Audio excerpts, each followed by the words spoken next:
Mm-mm.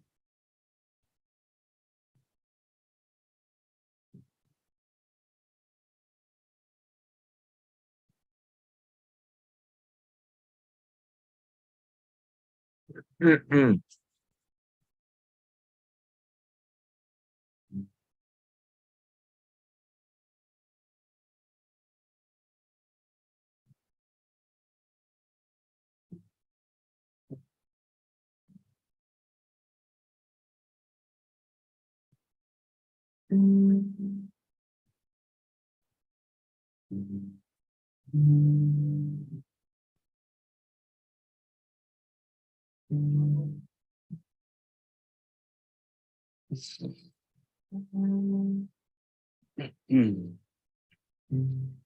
Are there any updates, Master Okawa? Yeah.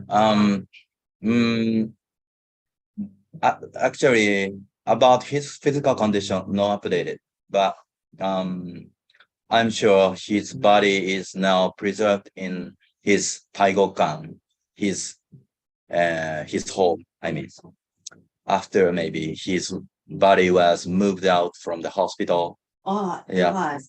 Yeah, I believe because hospital cannot hold Yeah, that. Yeah, yeah, if they think that's a dead body, yeah. they Cannot. yeah Yeah. push out. Yeah, so it's maybe preserved in a Taigokan that he residence. Yeah. So but just soon before he had that kind of situation, he recorded spiritual messages. Jesus Christ, Edgar Casey, Yeah. and Amaterasu, and Xi Jinping. That's gonna be revealed soon. So that contains the situation more precisely in it. So we can listen to that. It's if it's translated into English. That's gonna be So he recorded something before he passed. He knew. yeah. That tells us some situation more concretely. Yeah. What's happening to his body, something. Yeah. But it's not English yet, so now they are translating. Oh, I see the joke. Yes. Interesting. Mhm. And after this service, I'm gonna do the prayer for resurrection of Master Okawa. Let's do it together. Okay. Okay, now it's time. We'll start the service reciting through us, spoken by Buddha together.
So let's recite the true words spoken by Buddha together.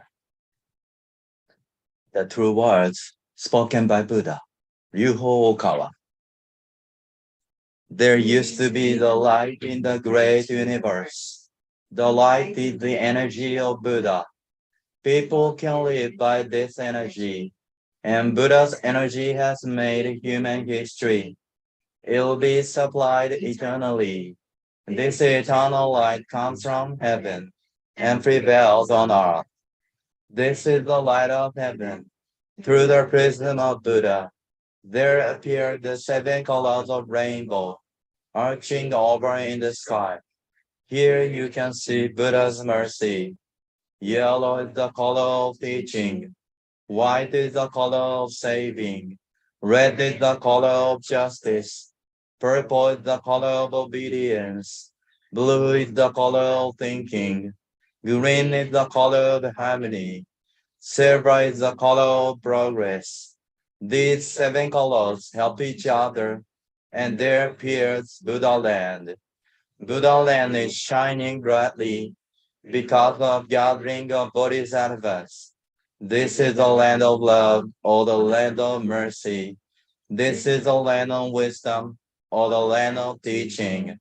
Especially, this is the land of souls rest in peace. We all saw that the children of Buddha, the children of Buddha became real human beings. Real human beings have spirituality. The spirits are immortal powers. The spirits are immortal forces. The spirits are real entities. The physical bodies are the shadows of the spirits. It means you are the boat sailing down the great river. The great river is the symbol of the course of lives. Each of you sailed down at a small boat, so you need a boatman. If it were not for your own boatman, you surely go aground. This boatman really means your mind. If your mind makes a mistake, the boat breaks into pieces by a large rock, and you also need a bamboo pole. This pole is the meaning of the true words. When you go down a rapid stream, in a stream, then you can change your course.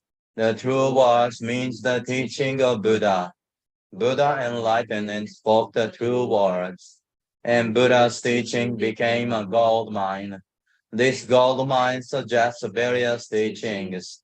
The dawn of the expression of Buddha's truth. It brightens up your days. Or to put it another way, the fruits of Buddha's mercy. All of you now here listen to me. Never lose your way, now and forever. The guiding hand has already waved. Please follow this white hand and go straightly on and on. Your lives are not limited to this world only. They have three aspects: the past, the present, the future. Your path have already gone by, yet still your mistakes will be kept in your minds. That is a reason why you should understand other people, and you yourself should reflect on what you have done. You and others are not different.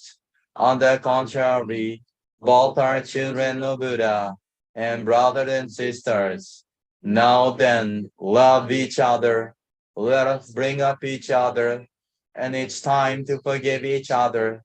This is the eternal law, which penetrates the present and the future. Yes, indeed, the light of the dark night. The dark night of this world is hell. It is also the same in another world. Since we came down to this world, the sun of the truth is scheduled to rise. Now we are watching rising sun. It lifts your light to the future to invite sad people to Buddha land. Now here I command. There shall not be conflict in this world. There shall not be distrust in this world. There shall not be crime in this world. There shall not be evil spirits in this world. There shall not be the devil in the next world. Only the ideal world, utopia, shall be realized. All of the people love each other, live harmoniously, believing in one another. The world is utopia. All of us could be the light of bodhisattvas. Believe in that the light has reality. Believe in that love has reality. Believe in that the truth has reality. These are the facts that should be conveyed. We, the light of Bodhisattvas, get together, work together to keep right minds and live in tune with Buddha's words. Here we vow to do so.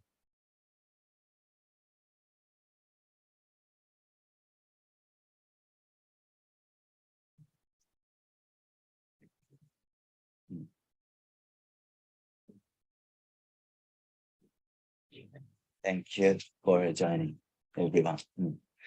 So, and also online. Uh, yes.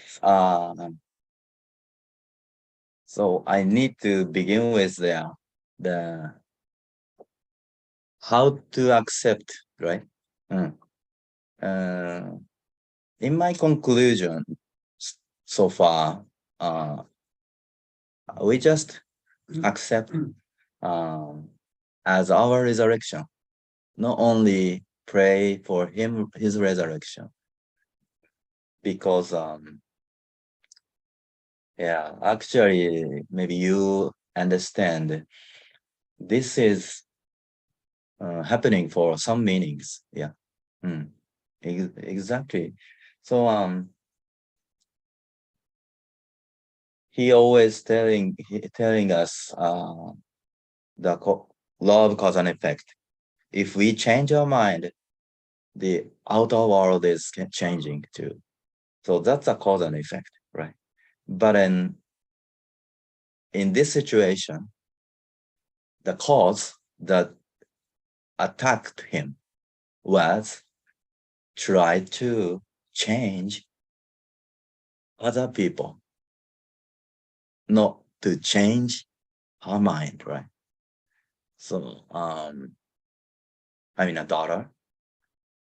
So if you do that, that is the same thing what she's doing. You understand?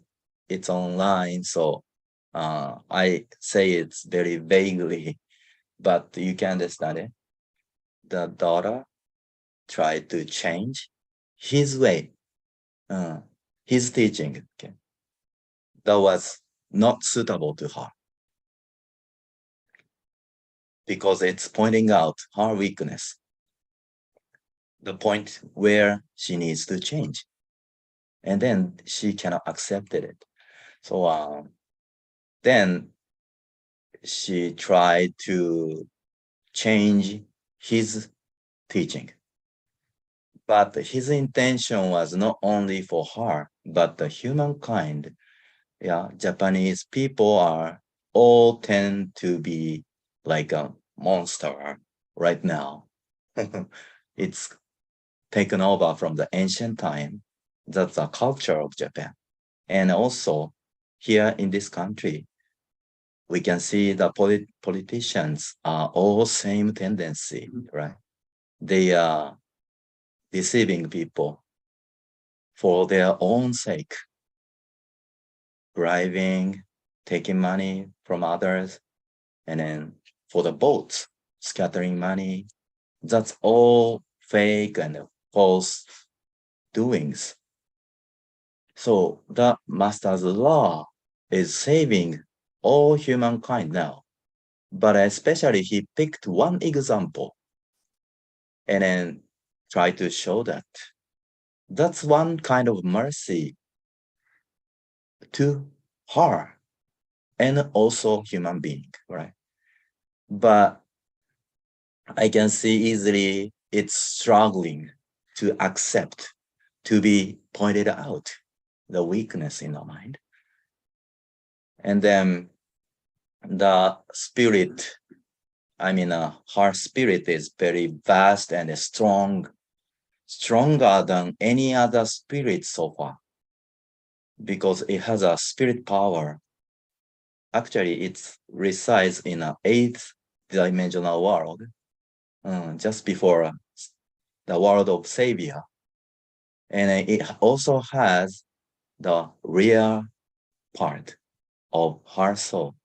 Yeah, this is revealed now, and also it reveals at the same time our mind's real heaven world. We have also two double faces in our mind. If you listen to his lecture, and he said, you are a light itself, but we cannot soon understand it, right?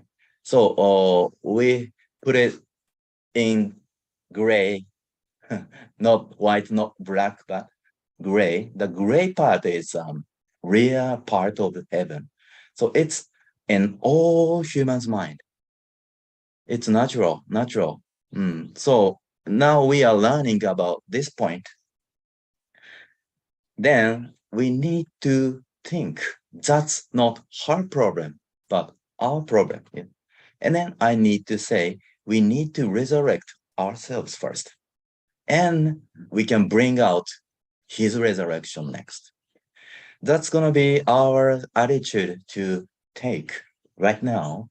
Then I need to learn about the challenge of enlightenment today too.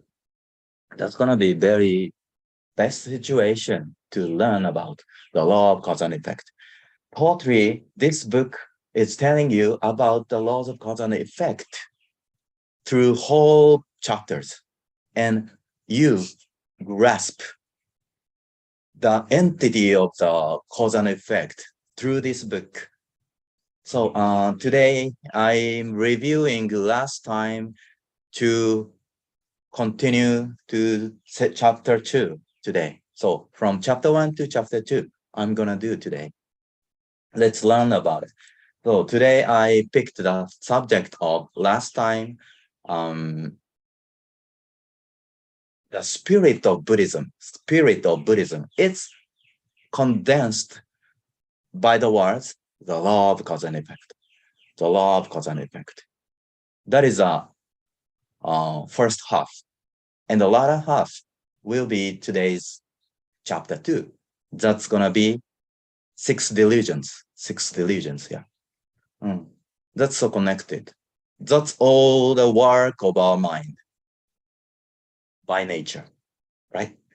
Okay, so I need to correct my way of explaining. Last time I say this book is not the challenge by enlightenment. I said that, but I need to correct it.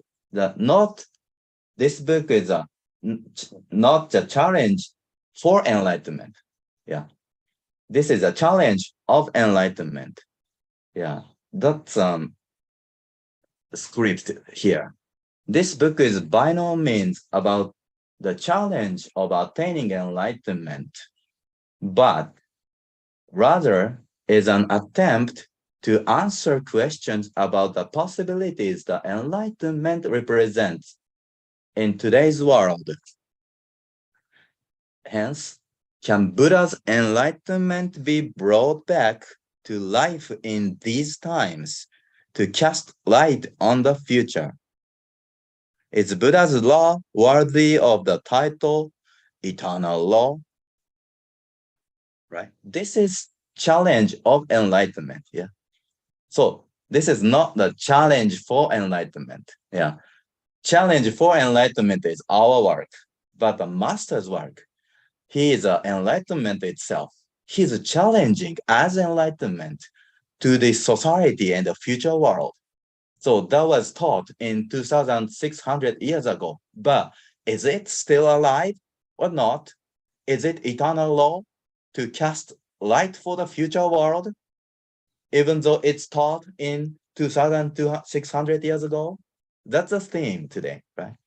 But then we can say yes. Okay. Therefore, this book indeed represents not only the challenge of enlightenment, but also the challenge of Ryuho Okawa and the challenge of happy science. Okay. So he is now challenging by his enlightenment to enlighten people in this modern society by the teaching that was told in 2,600 years ago. He revived it and updated. But in essence, the fundamental teaching is still going on. So continuously says so, this like this. The love I teach is love that gives, based on a Buddhism spirit of compassion and selfless giving. Enlightenment is a manifestation of Buddha nature of each individual. The different levels of enlightenment correspond to the multidimensional structure of the real world. From fourth to ninth dimensional world, it's corresponding to the enlightenment stages. And also the stages of love. The creation of utopia comes from Sangha, an order conceived in Buddha's ideal world where a peaceful society is created by people who learn Buddha's teachings. That is us. The ideas of love and enlightenment can be bridged through the philosophy of the developmental stages of love, as described in the laws of the sun.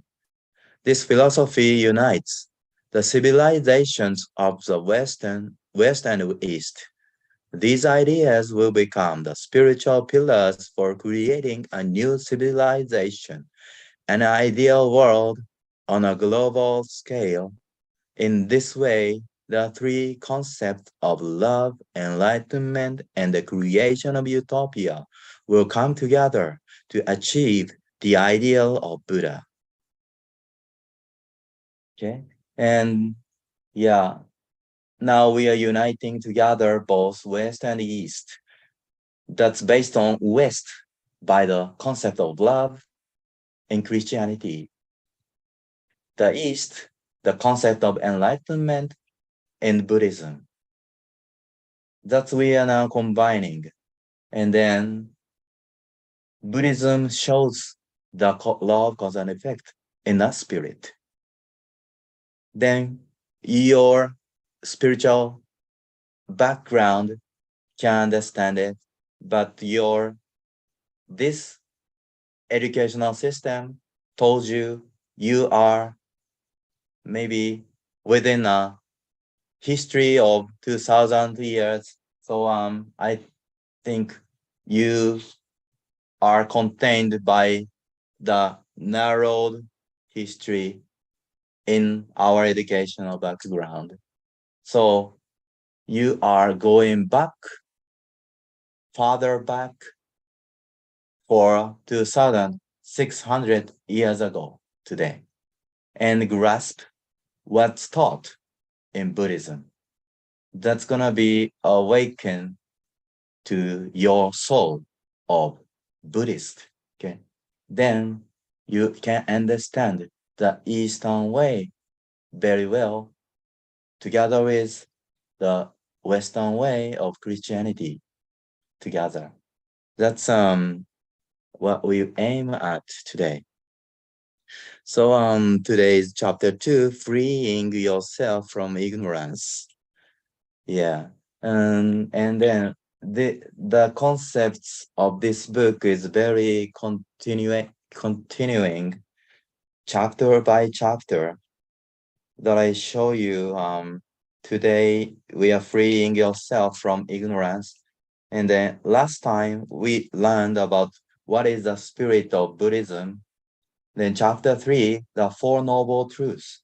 That is explained in the first chapter, but we are going deeper into it by chapter 3. In chapter 4, what is egolessness? It's concluded by the way of thinking, the law of cause and effect. And next, chapter 5, emptiness and causality. This is a stage where we can go up to the distant world from this world, like a spirit world. All right. So that's called wisdom in the universe. Wisdom in the universe. We cannot see, we cannot touch, but there is wisdom in the universe. That is going to be a chapter 5. And then chapter 6, karma and reincarnation. That's gonna be our core part of discipline. If we reached at the stage of karma and reincarnation, we can reach out some completion about personal discipline as individual. And next will be more loving to other people. So Buddhism can teach you first how to develop yourself, how to discipline yourself for perfection. And next will be we need to influence on other people, to love them, to be one with them, to be one with God, not only us. Yeah, that's gonna be the two stages. So today we are on the way to self-establishment, chapter 2. Right? Then I need to go back to the chapter 1 today because it's cut the connection last time, right? So Buddha's way of thinking, I said first the Dharma wheel, and next the middle way, the third the Eightfold Path. That was told in this book, the first sermon of Buddha, very first lecture, 2,600 years ago, to the 5 disciples. Yeah. And then this is whole concept for self-discipline. Okay. And I put the very importance on the second point, the middle way. It's totally different from any other existing religion. So you need to understand that here. Okay, first about the Dharma wheel. The wheel is a symbol of Buddha conveying the Dharma or the law. It implies that the true nature of Buddha is not that of a human being living in a physical body, but the law itself. And the act of teaching the law itself is the true nature of Buddha. So as the situation right now, we see Master is living as the law itself. Okay. So as I said, we need to learn from the incidents that's happening right now because he's living alive as Lord. So he is telling something to us. That's what we need to grasp always from now on. So looking back, I feel the words of the Spirit were completely true. At times, I worried about what to do as I thought my own power was not enough. But such worries were groundless. I am now convinced that once the wheel of Dharma begins to turn, it gradually and naturally gathers momentum. So I feel now, without physical master, we need to do that instead of him. So we need to learn from the law that he left behind to put it practice, action. That means turning the Dharma wheel from our side. Then the future will be open up. That's what we need to do. So in our mind, what is our lesson? What is acquired to do now? And practice it. That's gonna be open the future as our future and a master. Yeah. That's the way we need to take from this situation. All right. Okay. Then we are now going back to Buddha's time, 2,600 years ago, to learn about the middle way. To start with, the second point of the first half. At that time, Buddha's time, it was generally believed that attaining enlightenment was synonymous with acquiring supernatural powers through superhuman training. Yeah. However, Gautama thought that the true meaning of enlightenment was to attain wisdom while living an ordinary human life. He pursued this wisdom intently. So this is a big, big difference between existing religion back then and Buddha himself, and that made Buddha's teaching world religion. If he would take the way as the other religious leaders do, Buddhism was not gonna be world religion. But the reason he took the middle way was the teaching should be open for everyone, every single person living in this world. If he focused on the supernatural power, most of people cannot follow him. Then it can be world religion. But he realized it and opened his teaching to ordinary people. That's a point where Master and Buddha was differentiated from any other religious leader.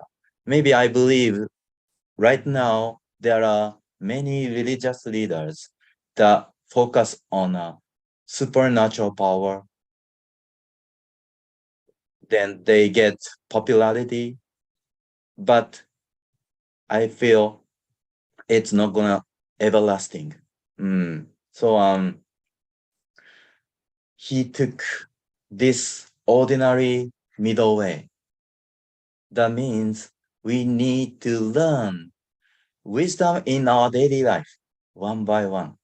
Very small, but if it's accumulated, to reach out the state like Buddha, because Master did it to be a Buddha. As human being, he showed it in his lifetime. That's the hope of us. We can do like him. Yeah. Actually, we know we cannot be exactly like him, but he opened up the possibility for all humankind to be like a Buddha because he's human. Yeah, not the different from us. So that's Buddhism teaching. In this way, Buddhism can be explained the teaching to be one with God, one with Buddha. This is a very different point from any other existing religions in this world. But it's at the same time, it's denying to be a Superman. So Buddha is not a Superman. Master is not a how can I say, intendedly to be a normal human. He has a superpower. He is a Superman, but he doesn't want us to think to be like a Superman. Yes. And then next will be the middle way. Yeah, that is the point the internet connection cut off. So it's most important point, the core part of the last week. So the middle way is unfolded into these concepts. You can believe this simple truth that we need to attain wisdom in our life. That's continuing to be Buddha's wisdom, right? So this is amazing truth. But if you track off from the middle way, you cannot reach this way. So you need to take the middle way to get on the path to Buddha. This is the way he explains the laws of cause and effect. The law of cause and effect is proceeding this way. The 4 steps, right? First, suffering. Yeah. Shakyamuni said that our life on earth is like living in delusion that we were learning. it is suffering. Yeah, he said like this. He defined clearly like this. Suffering. Yeah. It's hard to believe, hard to accept. But he said the conclusion, the definition, this world as suffering. Uh, that's a strong teaching. He reject. He seemed to reject the popularity by this teaching, yeah, because it's hard to believe, hard to follow. But the reason he said is, this is fact. And also, once they attain enlightenment, however, their suffering disappears and the world of joy unfolds. This is the point, right? So not only suffering, but the joyful is the heart of our learning lesson to be living in this suffering world. Okay, so this is the recognition to start with the law of cause and effect. Without it, you can trace off from the middle way. Okay, and then this is gonna be repeated to the next chapter. So it's okay for you to understand 100% within today, but we need to follow it for the next chapter. Okay, but it's the heart of the law of cause and effect. The next, it's cause. Yeah. So if you recognize the suffering in this world, you need to find the cause of the suffering. Okay? That's the next thing. Right? So without finding your suffering, you cannot find the real cause. So Buddhism told you there is suffering all over you. And then you can find the cause, right? But let's go on. Although human life is full of suffering, there is always a cause. A certain situation exists because there is a cause. It is essential to discover the cause of your suffering. Okay, it's natural. And also says the suffering is a delusion, as he said in the first place, as suffering. Yeah, living in delusion is suffering. Living in delusion means what we learned today. Yeah, six delusions from our body. Okay, once you have body, the six delusions come all together with your life. Okay, the third, it's extinction. Yeah, and actually you need to realize the extinction of the cause and you away from suffering, right?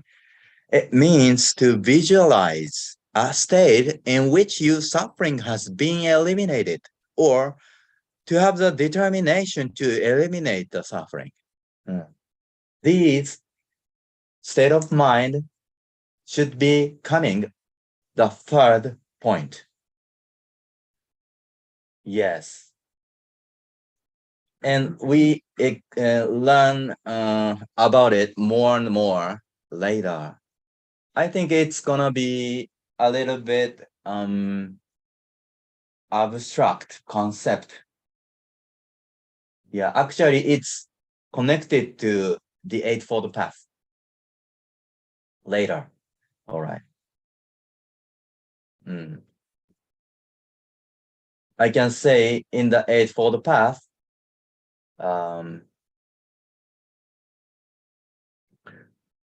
the seventh step, there is right will. And an eighth step, there is right meditation.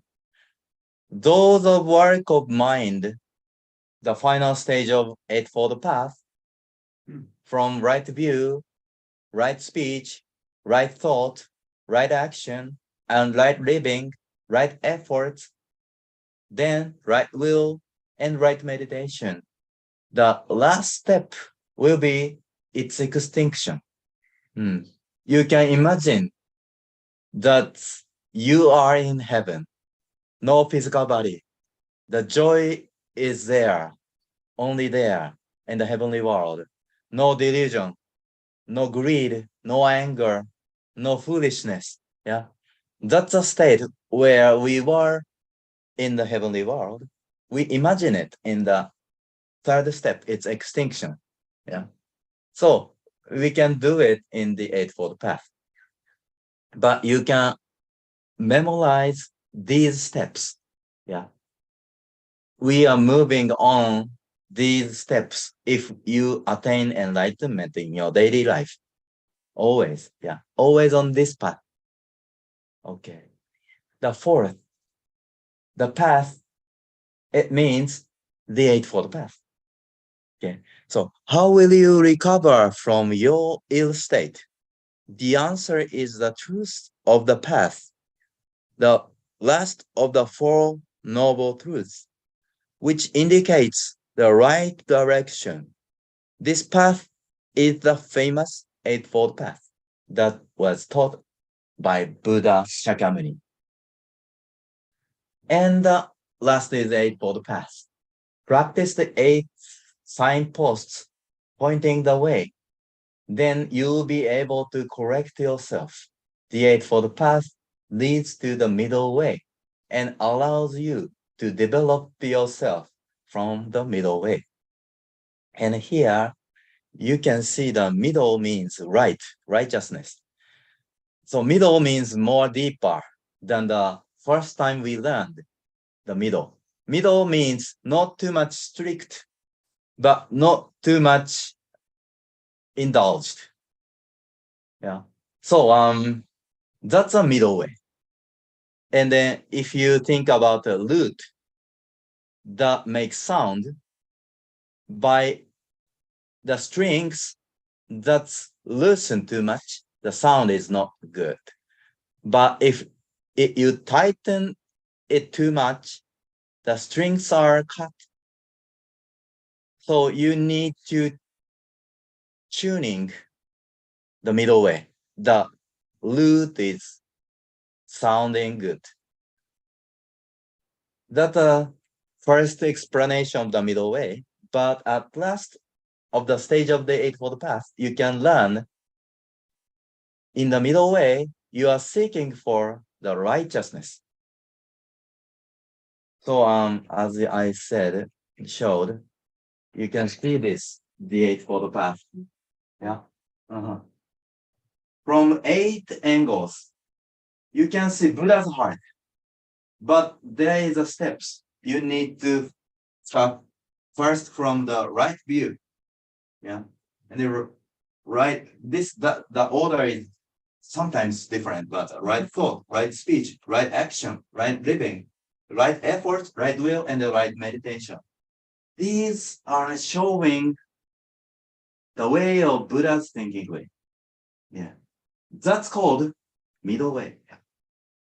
Middle means not just like compromising, but middle means righteousness.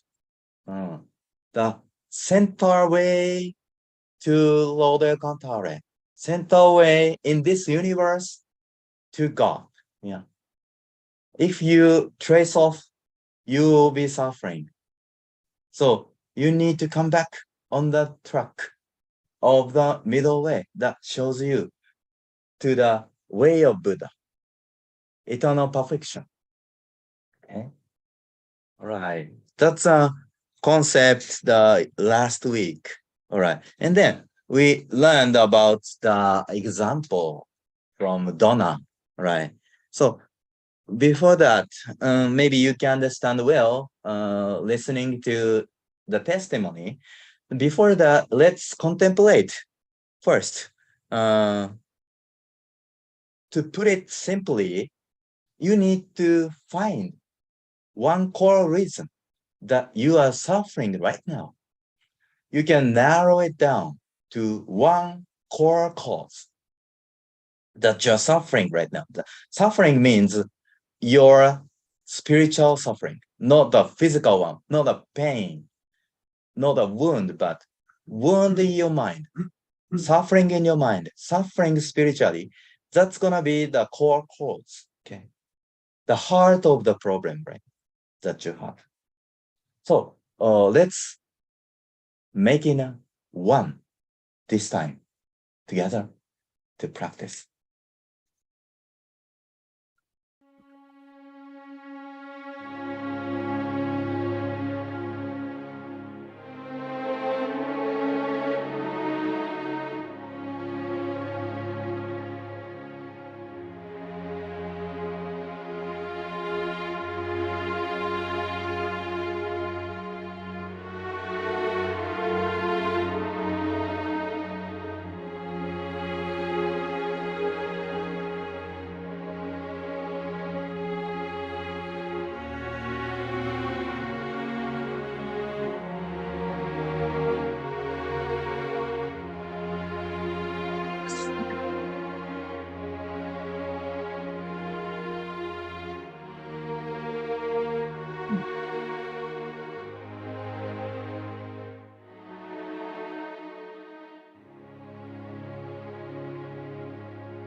Okay.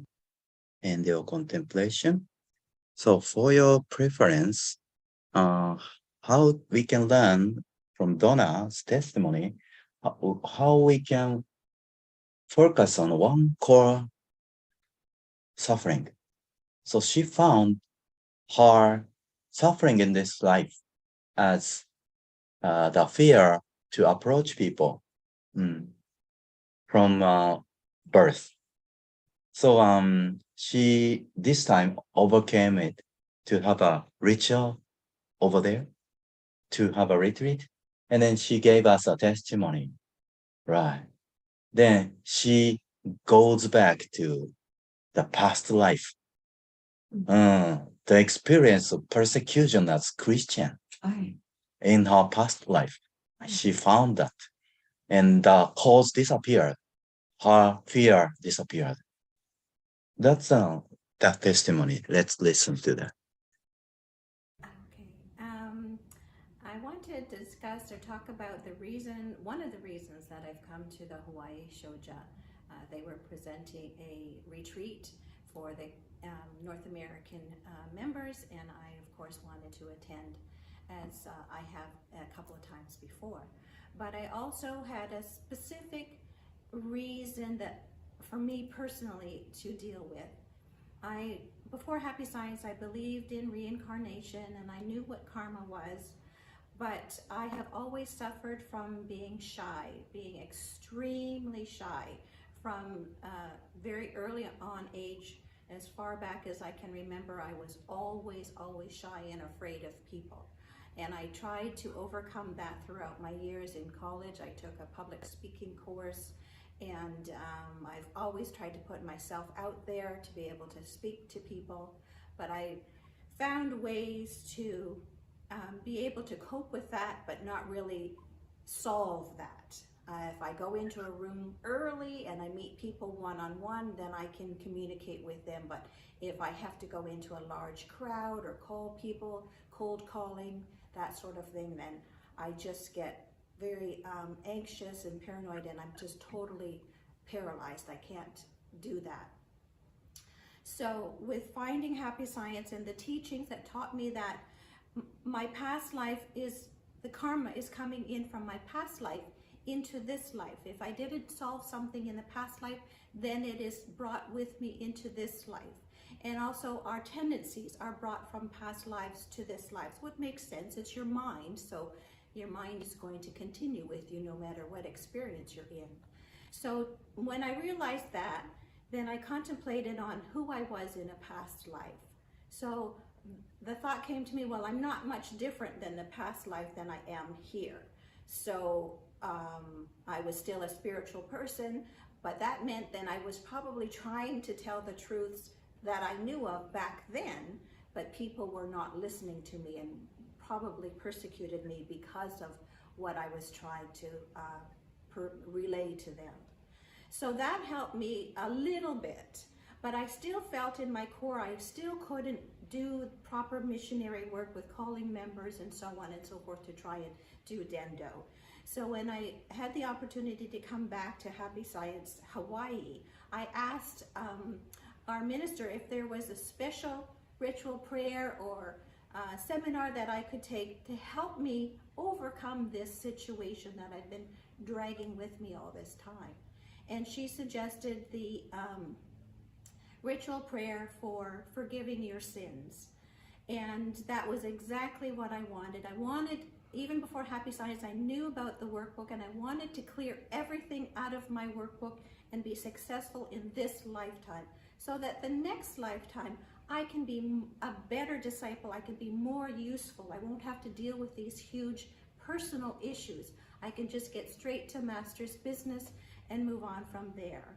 So I made the arrangements and I was able to take the ritual prayer seminar the night before last. And since then, one of the girls asked me, well, did I feel anything? Like, what happened? And I didn't feel any great lift of energy or anything like that. That's not usually the way I experience things. But when I thought about calling people or communicating with people, usually I would get a huge knot in my stomach and I could feel that blockage. Now when I think about it, I'm clear. I don't have that feeling of paralyzation. I don't have that feeling of fear in communicating with people. So I'm so very grateful to be able to have these opportunities to clear our past life issues. Because as we know, in this life, it's not easy. You have to deal with what you have on your plate in this workbook, but you're bringing all the other baggage along with you. So I like to travel light. When I come to Hawaii, I only take a carry-on. So I don't want to be dragging all these suitcases along with me in the next lifetime. So I'm very fortunate, and thank you. I'm able to release myself of those past sins, and I feel so very, very grateful. That's what the feeling that came over me when I was finished. How grateful I was to Master Okawa, to Lord Alcantara, for providing these precious opportunities for us to be able to take and learn and grow from. So thank you so much, Hawaii Shoja. Thank you. Oh yeah. Maybe this is what this book is telling us. This book has two parts. In our first part of the last chapter, karma and the reincarnation. Yeah. If you reach out the stage, you can be like this. Yeah. You can figure out that you carried over from the past life that is shown as your present problem, right? In your lifetime. That's gonna be connected. The problem right now and the past life's problems that's carried over. So, and then making a one. The cause is not only this time, but in the past lives, you're gonna be developing to this occasion to solve the problem by master's teaching. The best teaching, the most core teaching that's not ever seen in the history. So we can do it right now. So you need to think about your past life to solve the problem right now. Without it, you cannot clear the cause totally. This is maybe 10% this lifetime. As you learned, your subconscious mind, your surface conscious is working 10%, and the other 90% is in the bottom of the sea. That's like an iceberg. So you need to see the bottom of the iceberg to look back to your past life. Maybe you us all are all Christians who are trying to tell the truth against the common sense at the moment and then persecuted many times. That's gonna be the fear to show yourself to people, show your honest feeling to people, show the truth to the people. That's maybe all our karma. And then we religious leaders can solve this way because it's religious cause by the religious discipline. It will be solved by the religious truth. Not only to have a coach or counseling, but more fundamental, profound truth that can solve the problems. That's gonna be the karma. It's, in other words, tendency of the soul. By the law of cause and effect, the steps for noble truth, suffering its cause, its extinction, and the path that lead you to your finding the tendency of your soul. You're gonna be find the repeatance of your action, words, thinking. That's gonna be taken over from the past life. That's your tendency. That shows who you are. You have an individual. That means your soul's tendency. And grasp it, you can make the future based on your tendency. Maybe you can find out what you will facing confronting with in the future, grasping your tendency right now. That's creating the next result because the tendency is the cause right now and you repeated it. So you think that you are. Then the tendency itself creates next cause. Then next result will be coming. That's a cause and effect. So you need to change or realize your cause. That means tendency. To find out the tendency, you can make it correct way, more better way. Then you will be take the other better result. Yeah. Yes, that's what we are learning today. And then for the next time, practice too. So let's learn about suffering more. So first step, simply put, suffering is when you are living unaware that you are wrong, yeah, that you are suffering, yeah. That's suffering itself. And also the suffering Shakyamuni taught about is not the kind of pain we usually feel in our everyday lives, but the pain of living in this world without a true sense of satisfaction, to know the Buddha's truth, to know the truth. Yeah. Not knowing the truth, we are suffering. This is the first step. The next will be if we look at things from a worldly perspective. This is a terrible thing. And our craving for material things is endless. So this is a very typical characteristic of Buddhism way. This is not end. This is not sadness. This is acceptable. This is just a gate to the other world. So this is just a transition from this world to the other world. So this is not terrible thing. The thinking way of suffering tries to flip over your common knowledge, commonly accepted knowledge. Yeah, in this world, this is the worst thing. This is what we fear for. So the concept is totally flipped over by the concept of suffering. That's the aim Shakyamuni taught us of suffering. Yeah.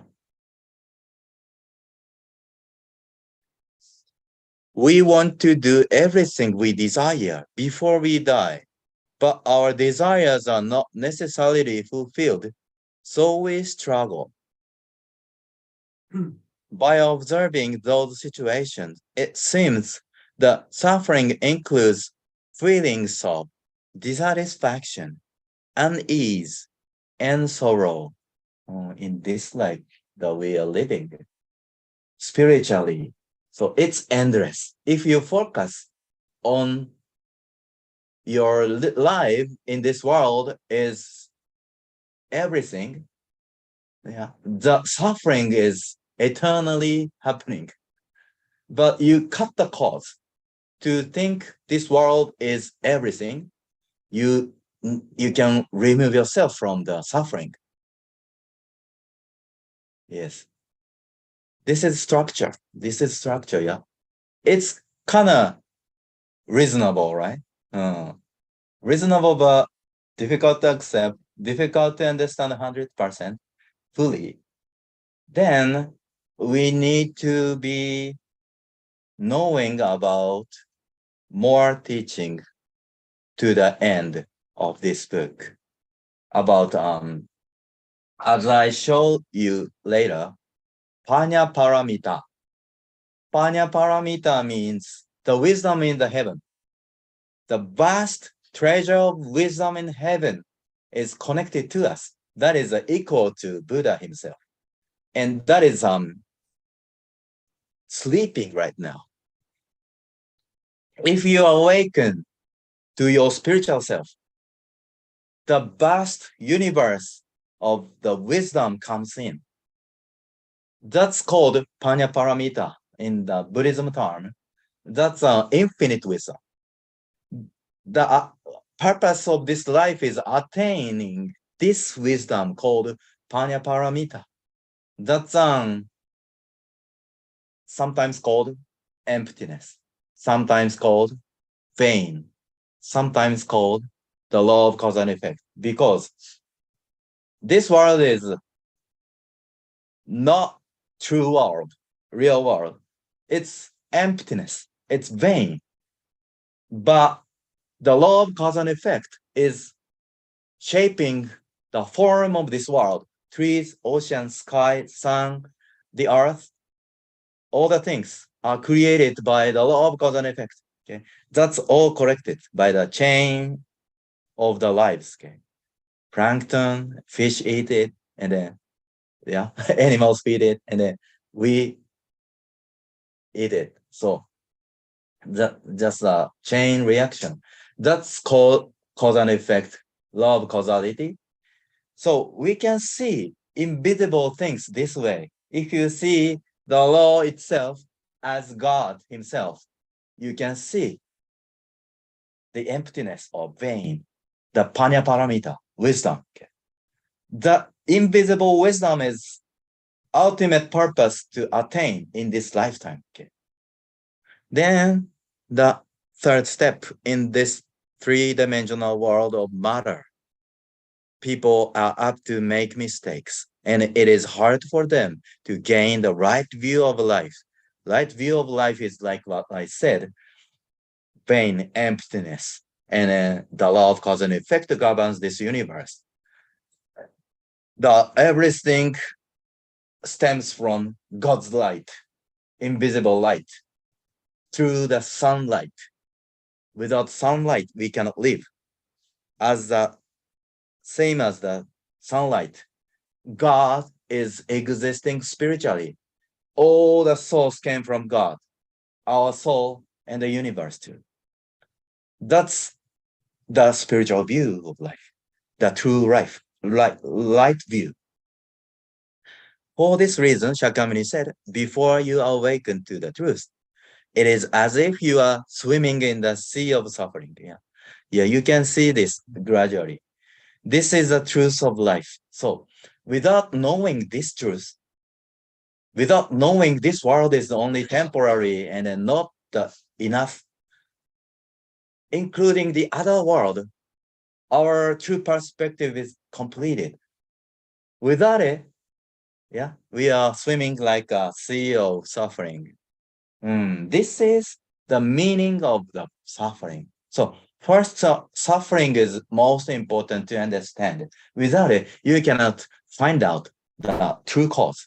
You can find out many shallow causes in your life, but you wanna reach out the core cause of suffering through these four noble truths.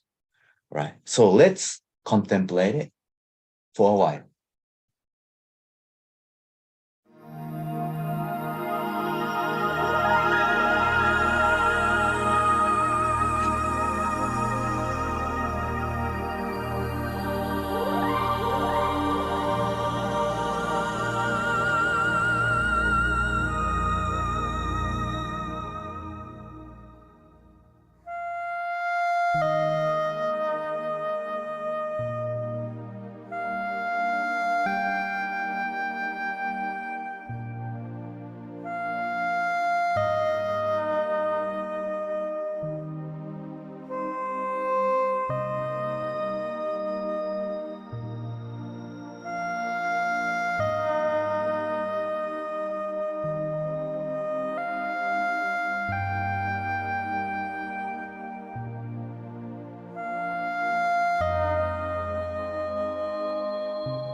Thank you.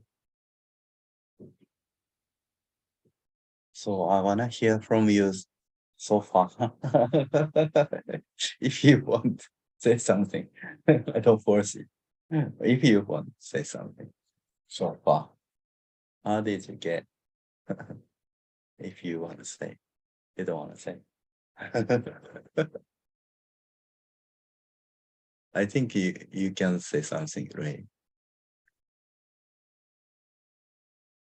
You experienced it, correct? Totally. I don't know how to say. Yeah. That's the point. I think so. But I think, yeah, we need to reach out to this point. Yeah. Next will be how we explain it. Buddha is the same situation. Once he attained a great enlightenment under the Bodhi tree 2,600 years ago, he didn't see how to explain it to ordinary, yeah, surrounding people. And then he avoided to tell that enlightenment, but he was asked by divine spirits. That's history of the Buddhism. He was asked 3 times. Yeah, he did rejected twice. The beg from the divine spirit, please teach your enlightenment to people. But he answered, I cannot do. I cannot do. Then 3rd times, he finally take it, and then he started to preach.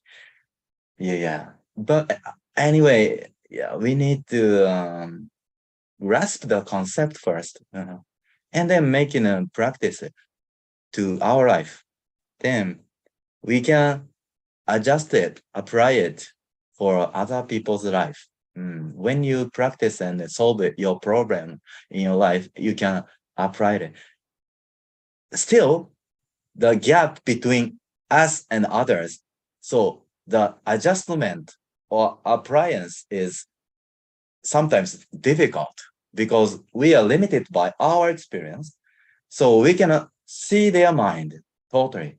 So there is a training, there is still room to train ourselves, to widen our heart, to accept their problems or their feelings, sympathize it, and then have the problems in our mind, to suffer with them together. And then we can feel it, okay, as my standpoint, I can solve it. And I show that to the people and they can take it, they can solve it. That's gonna be love, the next stage from the self-development. But this is very accurate and precise steps for everyone to take. Okay, we can explain it by words if we practice it. That's an enlightenment. That's salvation for all humankind. He opened for everyone and every single person to get enlightenment. That's salvation of happy science. Yeah.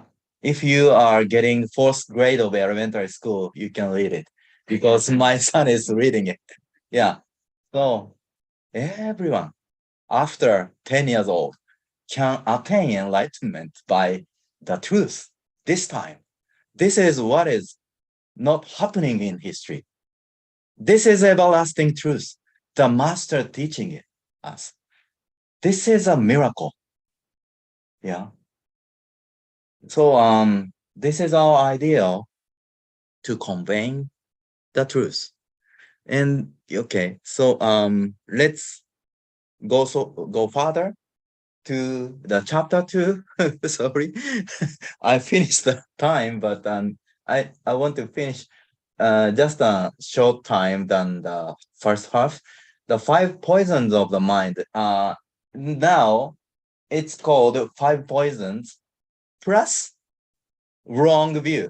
Wrong views are the everything, the consequence of these 5 poisons. It's called in the laws of hell. In third and the fourth chapter about 6 delusions. So 5 poisons plus wrong views, false views are 6 delusions. So almost same concept without wrong views today. So this is a same concept from Four Noble Truth and middle way to the Eightfold Path. So in the Four Noble Truths, in the suffering part, there are 5 main reasons to suffer. This caused by our physical body. That's a delude you as physical body, not soul, not spirit. Yeah, that deludes you every day.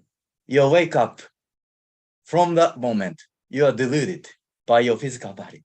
Yeah, you are thirsty or you are sleepy. That's a delusion because you feel yourself as a physical body. Yeah, due to the stomach, due to the sleepiness or something like that. That force you to think yourself as a physical man, woman. That's the delusion. And we can make it a more deeper. The cause are 5 in the mind. That's written in this book. Greed, anger, foolishness, pride, doubt. And that leads you to wrong views. That's a tendency, your worldview.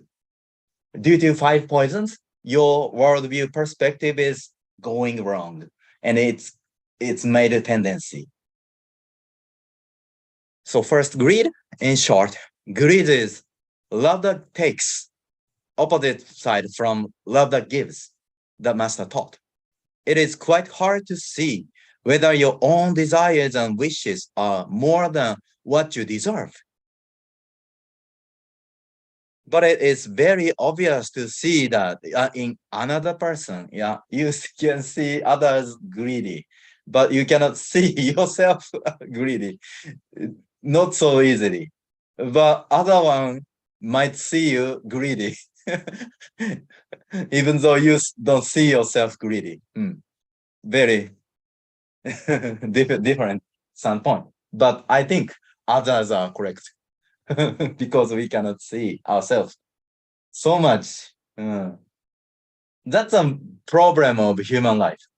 If we see ourselves right way, that means objectively. Objectively means from the other standpoint. That's more correct than ourselves. Our own perspective to ourselves is a little bit shallow. Yeah, that's a point where the greed is happening, right? You want more than that you deserve, what you deserve. That's a greed. difficult, so much difficult. And then next, anger. When this feeling arises, the calm surface of the mind becomes disturbed.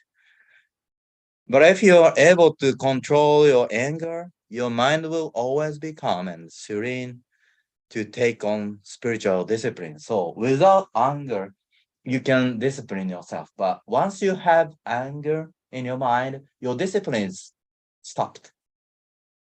The surface of the mind is wavy. And then thinking way that you take in your anger, that's connected to the hell. So don't concentrate on yourself in anger. When in anger, you need to calm your mind first, not to think deeper, because you are involved by your anger, deeper state of anger. So yeah, settle your anger first. The third, the way to stop your anger is very difficult, but yeah, I cannot go deeper into it this time. So let's learn about it more and more in Happy Science teaching. We have a anger management teaching. Okay. So 3, foolishness. It's the theme of today, ignorance. Ignorance is everywhere in our life. It could be said that everyone is foolish in some sense, unless you are truly enlightened or truly a Buddha. Human beings are imperfect and often make mistakes. Yeah. You are in the river of suffering unless you attain enlightenment. Yeah. That's the foolishness. So that's very close concept of suffering, right? That's a delusion. So the fourth poison, pride. When you succeed in something, you want to show others. And it was you who did it or your ability that made it possible. Although in reality, you received help from many others. Yeah. That's pride. You misunderstood what I accomplished it. Then other people see you questionable because you are helped by a lot of people, including those who see yourself too much pride. Okay. That gap made you put in self-reflection. Yeah. The fifth, doubt. Therefore, although it is good to ask questions as an approach to learning or research, if this leads to the habit of doubting everything, then there is a chance of you losing what is most precious. So invisible truth is what only you can believe. Yeah. So you cannot touch tangibly, not visibly. The truth is intangible, invisible. So you need to believe. Through believing, you can see invisible and intangible truth. But if you rely on your visible thing or proof, you cannot go beyond your limit to contain yourself in your physical body. So you need to remove yourself from the physical body through believing. Okay. So the doubt is the foundation of academic study. Yeah. Doubt. And the rest of things is only truth in academic studies. So you need proof. But the attitude leads you to finally delusion and then materialism. So that contains yourself in physical body. That's a problem of this country, the United States. Yeah, all are explained by proof, evidence. It's called academic study. The mass media is based on that evidence, proof, academic studies. But academic studies is now based on materialism, atheism in the university in the East Coast. All government people and bureaucrats came from. Okay, so that's written in the laws of hell, right? So you need to believe at last. If you doubt something to prove it, but at last you need to believe finally to go beyond this world. The power of belief makes you go beyond this world into the other world. That's the only power to make it possible to see invisible things, intangible things. Okay. So the last part of the poisons is doubt. That's so deep. Yeah. In our mind, there is a doubting mind. Okay. Every time, maybe. So we need to find it and remove it. That's a discipline. So these 5 poisons make you deluded. That's the cause of suffering in short.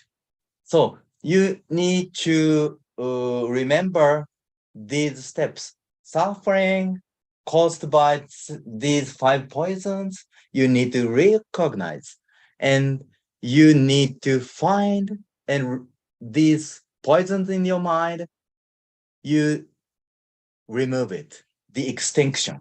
Okay. And if you find out 5 poisons, some of 5 poisons in your mind, but it's a starting point of your daily discipline, not the goal to find out. To find out is a starting point because that stems from your body. Yeah. If you have your body, physical body, you have always the 5 poisons at any time. So you need to find out the result that's not correct. If you see something wrong in your daily life as a result, you need to find out, trace back to the poisons in your mind. Maybe that caused your problem in front of you. Yeah, that's the result. And then causes our mind.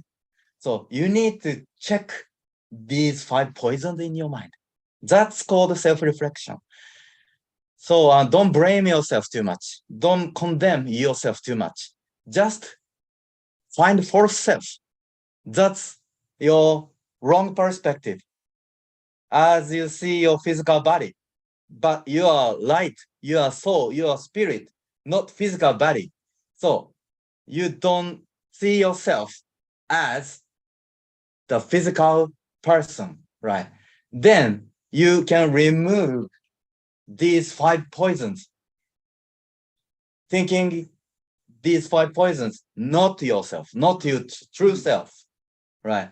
That way you cannot blame yourself too much. Yeah. In self-reflection, you sometimes go deeper into it to blame yourself. Well, I have this thing, or I didn't do correct thing in my life. I regret it. And depths of your sorrow, you cannot cheer yourself up. And then your state of mind is waving, so disturbed. That's the point you are trapped in a pitfall of self-reflection. If you're Christians, you are educated as sinners. You are sinners. The point, you can go in the wrong way. Yeah, you think yourself as a sinners. You cannot remove yourself from the pitfall that you think yourself as a sinners, right? So you need to think yourself as a light. You are pure. In essence, you are a child of God. You are a part of God. You are light itself. And you can remove all dust and dirt and the stain of your surface of the mind. Your core part is light. Your surface is cloudy. That should be removed. And your soul is shining again to connect to your guardian spirit and guiding spirits. So that's gonna be attaining Panya Paramita, the wisdom of the universe. That's gonna be make you stronger, make you more positive in your life. Yeah. Okay. So we did it. Let's go further more for the Donna's testimony. Continuously, she revealed her overcoming the karma, the fear of meeting people. So she overcame it. She talked it. So let's listen to her continuous testimony.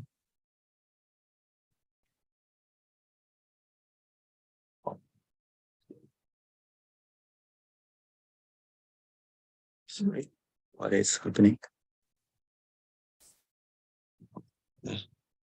Mute.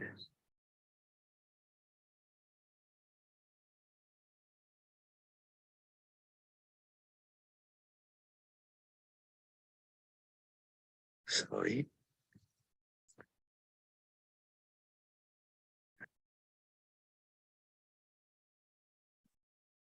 Still wrong.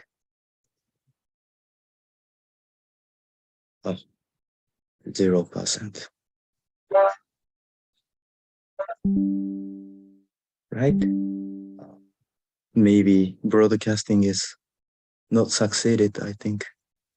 Sorry for people online.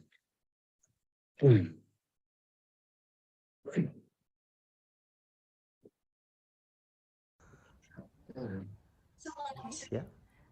I also want to talk about a situation that happened here with Dendo. A few of the members had come for the retreat, and one of the women's husband was coming to pick her up. And I came in from outside to greet him just to say hello, and didn't really expect any type of conversation, but somehow it came around to happy science and his belief systems and what he felt and so on and so forth. And he was saying some things, I was staying quiet, but he was then starting to say things that I felt were not correct and needed to be addressed. So I stepped in and very straightforwardly had, made some comments to him, and he was, coming back with the same comment to try and make his point. So then I would again rebut with another comment, and it finally came down to, I stated to him that he chose this life, that he chose this body, he chose where he wanted to live, and he had never heard that concept before. And whenever I hear situations where people are thinking incorrectly, I always have a very strong urge to step in and say and correct them. So this was one of those times. I wasn't afraid. I was in the shoja, so I felt very comfortable, stepping forward to address the topic.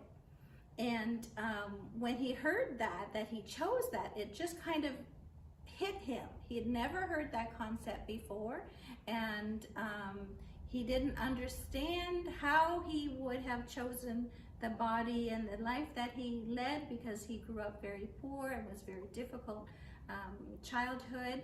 So it just kind of opened up his mindset to be able to think differently. And fortunately, one of the other male members, he is a husband of one of the members, he also attended this weekend seminar. And he was kind of on the fence. He wasn't really sure about happy science and which way he was going to go. But once I made that comment, then he decided he was guided to then step in and further clarify and help this other gentleman maybe understand a little more. So he talked about reincarnation, if he believed in reincarnation, and that opened up the whole concept. So this I'll call him a new member, because it was kind of his first time to do Dendo. Because of the seminar, I believe his faith was deepened, and he felt the urge, the inspiration to then do Dendo and communicate with this other gentleman to try and convey the truth to him so he could understand it on a better level. Great. So maybe it's I felt that's already started your journey to get ritual prayer to purify your past of persecution. Yeah. Okay. All right. And with that context, the whole reason I was here was to help me overcome my fear of persecution. So I think the universe, the angels, kind of orchestrated that situation so that I could then step forward courageously and start my journey through the cleansing of my past sins before the ritual prayer. And that was a great start to my new journey. So thank you very much. Yeah, this is happening on the very same day, just before the ritual. Then, yeah, about to overcome it, because she stepped in to the non-member, who is a husband of a member who attending the seminar. So in this video, you need to find one poison of mind out of 5 poisons. Did you find it? One biggest poison of our mind is there in this video clip. Yeah. Doubt. Oh, yeah, that's correct. Yeah. I thought it was foolishness, but at the same time, doubt. Yeah. Great. Yes. What's the point? You can say that clearly? No? Yeah, no. Yeah. The non-member man was born in a poor and a hard situation, and he thought he couldn't change it, right? He was not choosing it. He insisted. But she courageously stepped in to his life to say, you chose it. And he was so confused at the time. He was so affluent. He was so successful, working in the NSIC, the CIA thing, right? You see, in Hawaii, the police department above that, NSUCIC, I don't know, like a CIA. And CIS. NCIS, yes, NCIS. And then he's so clever, wise, and then explain very completely, right, against the teaching. But once she told him, you chose your life, you chose your circumstance when you were born, your parents, your educational background, your environment, all that you chose in heavenly world. And then he was a black guy, so he had a feeling of discrimination by others. That deluded him. Like I was how can I say, sacrificed by the environment that he was in. Then he thought he cannot change it. Then that led him to his thinking way.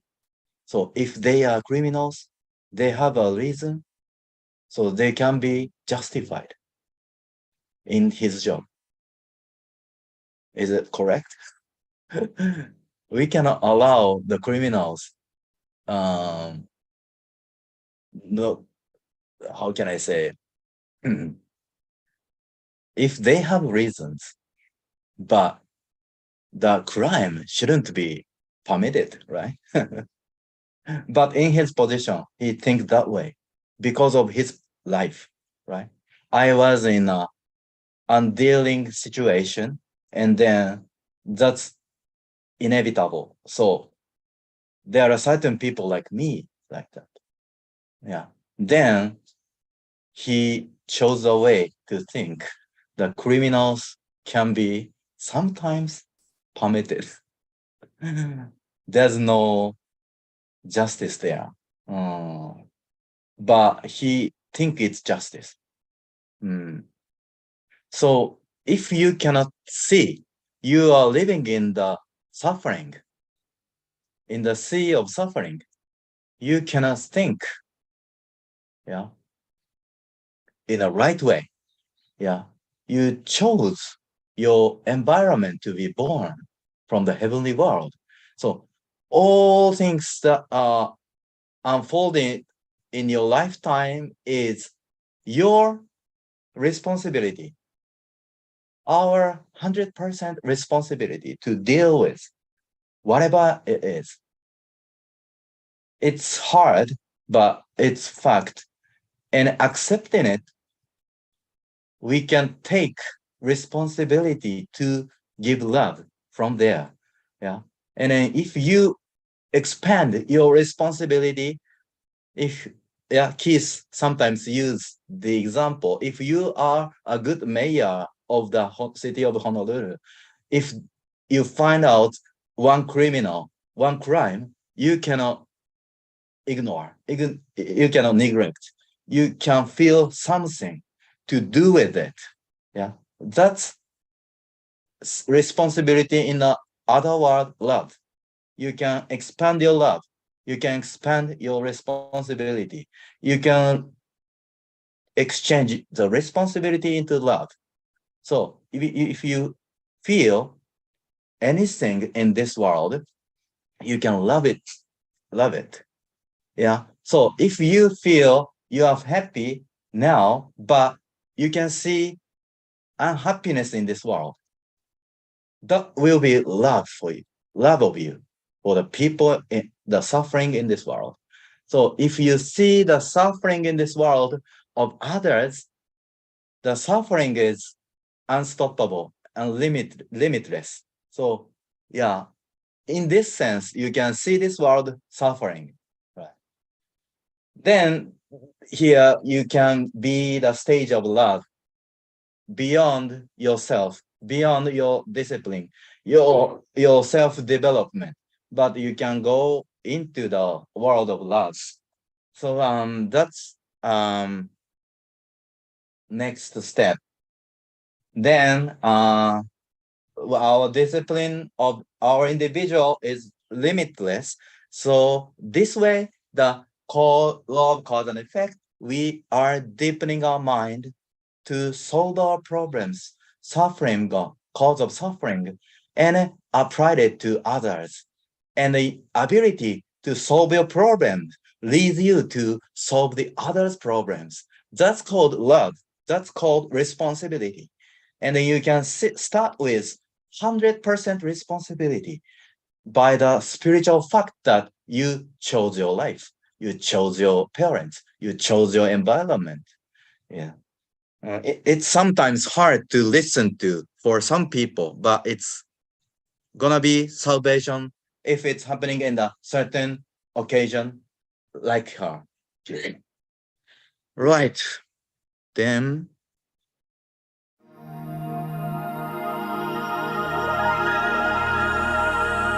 we move on to the prayer for Master's resurrection at last. So we pledge to resurrect ourselves based on the laws of cause and effect. We need to resurrect some point of our mind. It's suffering in front of us.